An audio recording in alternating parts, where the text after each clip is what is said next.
ये खबर SGT university द्वारा प्रस्तुत की गई है।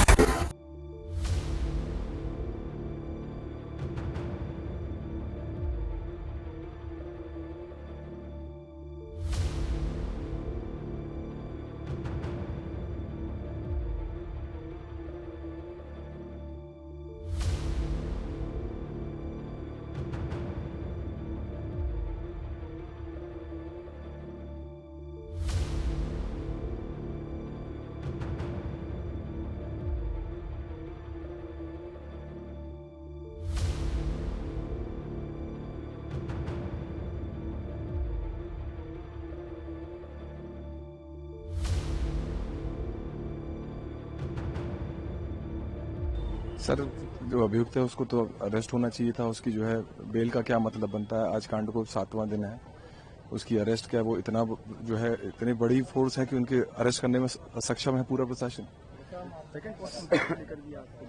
सर, सेकंड पोस्टमार्टम की जो है रिक्वेस्ट परसों से हमने करी हुई है एम्स दिल्ली में करवाने के लिए। उसकी कोई जानकारी हमें नहीं दी जा रही है। कोर्ट में क्या है इसके लिए फिर भी आप जी सर, उसमें भी जो है पक्ष रखा जा रहा है कि जिससे कि उसका जो है एविडेंस ना खत्म हो और हमें जो है उसका क्रिमिनेशन करने का मौका मिल पाए। देखिए, हमारे को अपना पक्ष रखने की जरूरत ही नहीं है। हमारे जनता देख रही है, मीडिया बता रहा है, जो हमारी बच्ची के साथ हुआ है वो भगवान ना करे किसी के भी साथ हो। यही हमारा सबसे बड़ा पक्ष है। हमारी बच्ची को ब्रूटली मर्डर कर दिया गया, उसका यही पक्ष है हमारा कि हम चाहते हैं कि समर सिंह की गिरफ्तारी हो, उनको बेल ना मिले। पुलिस इस पे, क्योंकि आपने वो भी कहा था पुलिस की लापरवाही की बात भी आपने कही थी कि बेल्ट जिससे सुसाइड किया। हाँ जी, वो जो एम्स की फर्स्ट रिपोर्ट आई थी उसमें बहुत क्लियरली लिखा हुआ था कि वो मटेरियल जिससे ये इवेंट हुआ है वो अभी तक उन्होंने टेस्ट में नहीं, उनको टेस्ट में प्रोवाइड ही नहीं किया गया है। तो ये तो बहुत बड़ी लापरवाही की बात है। आप पूरा कांड होने के बाद आप 12 घंटे बाद सीलिंग करने जा रहे हो, फॉरेंसिक्स टीम इतना लेट गई, तो ये सब बहुत एविडेंटली दिख रहा है कि police is not even supporting us. आप मतलब आप क्या चाहते हो, मतलब इस पूरे मामले में क्या आप? हम ये चाहते हैं, हमें एमपी में हमारा कुछ सुनवाई नहीं है। यहाँ पे हम सबकी जान को खतरा है। पब्लिकली हम इस बात को बोल रहे हैं। आपकी जान को खतरा है? मतलब हम लास्ट टाइम जब हम कोर्ट में आए थे तो कोर्ट में भी बहुत कमेंट्स हो रहे थे। हमारे जो भाई हैं जिनके साथ उनको धक्का मुक्की हो गई, उनका फोन उठा के फेंक दिया गया। बच्ची के जो फादर हैं उनके साथ काफी बहसबाजी हो गई। दे वर ट्राइंग टू प्रोवोक अस कि हम कुछ बोलें। तो दिख रहा है ये सब, कोई सपोर्ट नहीं कर रहा। अभी तक एक भी एनजीओ नहीं आके खड़ा हुआ, जबकि एनजीओज आते हैं, विमेन कमीशन वाले आते हैं, कोई भी अभी तक नहीं आया।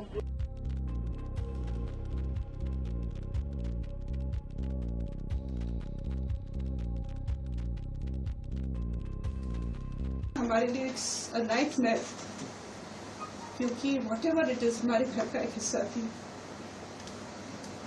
उसकी जब भी इसने एमटीपी अपनी इच्छा से कराई थी, डॉक्टर्स ने एडवाइस किया था अगेंस्ट इट।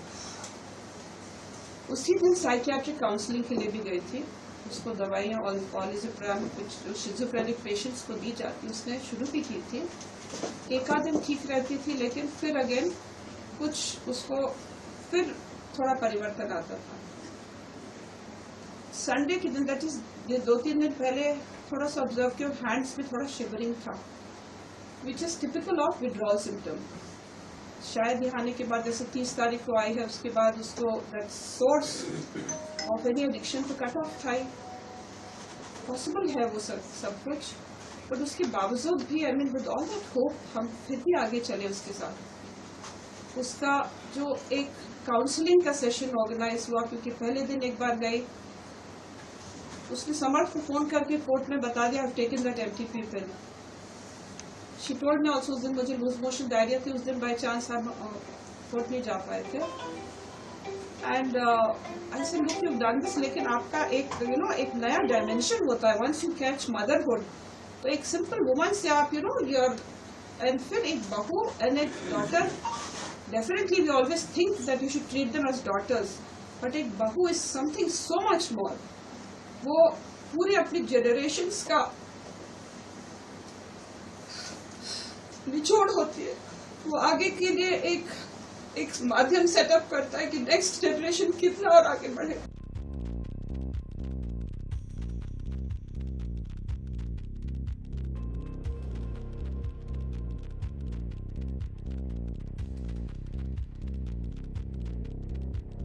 यही कहेंगे सर, आज पुलिस की दलील बहुत अच्छी थी। पुलिस की दलील ये थी कि ये बहुत रसूखदार लोग हैं और ये साक्ष्यों के साथ छेड़छाड़ कर सकते हैं। अगर ये पुलिस की दलील सही है तो इस दलील के अनुसार जो पहला अक्यूज्ड बेल पे छोड़ा गया वो गलत है।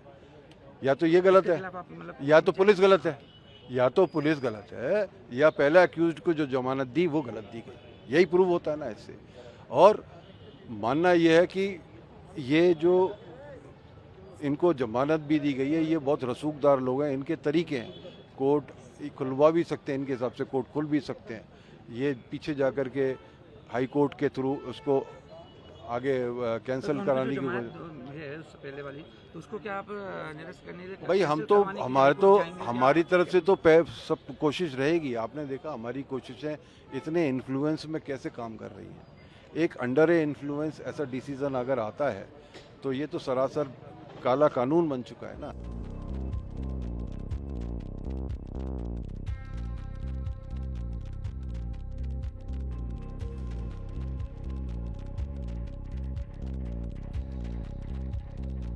तुषार शर्मा वाले मामले में अभी क्योंकि प्रकरण अंडर इन्वेस्टिगेशन है, तो और जितने टीम द्वारा SIT गठित है, तो टीम द्वारा जो भी साक्ष्य हैं वो सब एकत्रित किए जा रहे हैं। साथ ही साथ जो फरार आरोपी है तो उसकी तलाशी के लिए बिल्कुल पुलिस लगातार लगी हुई है। साथ ही साथ उस पर नाम उद्घोषणा की भी कार्रवाई की जा रही है। सर, इसमें अंतिम संस्कार के लिए, क्योंकि अभी तक फैमिली ने बॉडी दी नहीं है, तो फिर अंतिम संस्कार के लिए क्या आप अपील करेंगे कोर्ट में? अभी अंतिम संस्कार के संबंध में एम्स प्रशासन द्वारा थाना प्रभारी को अवगत कराया गया था। तो इस पर से जब परिजनों को अवगत कराया गया तो वो परिजन पोस्टमार्टम कराना चाहते हैं। इस संबंध में उनके द्वारा CP महोदय भोपाल को भी आवेदन दिया गया है और वो अपनी बात कोर्ट में भी रखेंगे। अब जो भी निराकरण है तो सक्षम न्यायालय द्वारा इस संबंध में अग्रिम दिशा निर्देश दिए जाएंगे। प्राइमरी रिपोर्ट में क्या सामने आया है? क्या सुसाइड है या फिर कुछ और भी एंगल निकल कर आए हैं? जो PM रिपोर्ट है, डिटेल PM रिपोर्ट भी आ गई है, तो उसमें cause of death antemortem hanging है। सर, इसमें उनकी सास जो है गिरवाला सिंह, उनके द्वारा भी कुछ आरोप लगाए गए जिसमें ड्रग एडिक्ट की भी बात आई है, तो फिर क्या ऐसा कुछ भी सामने आया है अभी PM में? तो ऐसी कोई भी चीज़ अभी नहीं आई है। और PM रिपोर्ट के संबंध में परिजनों को कुछ क्वेरी थी और हम लोगों को भी इसमें कुछ क्वेरी करनी थी डिटेल में। तो इस संबंध में क्वेरी के लिए एम्स जो प्रशासन है, प्रबंधन, उनको भी एक लेटर लिखा गया है और जो लैगेज मटेरियल है उसके संबंध में भी दिया गया है। संभवतः आज रिपोर्ट आ जाएगी तो स्थिति और स्पष्ट हो जाएगी। तो परिवार वाले आरोप भी लगा रहे हैं कि वो पट्टा नहीं दिया गया था, बाद में दिया गया है, उसको लेके क्या किया जा रहा है और जो विवेचक है उसके खिलाफ कार्रवाई? जो लैगेज मटेरियल के संबंध में तथ्य आए हैं सामने, तो उसमें चूंकि लैगेज मटेरियल उसमें जब्त हो गया था, लेकिन जो तत्कालीन इन्वेस्टिगेटिंग ऑफिसर थे उनके द्वारा PM के साथ वो नहीं दिया गया था।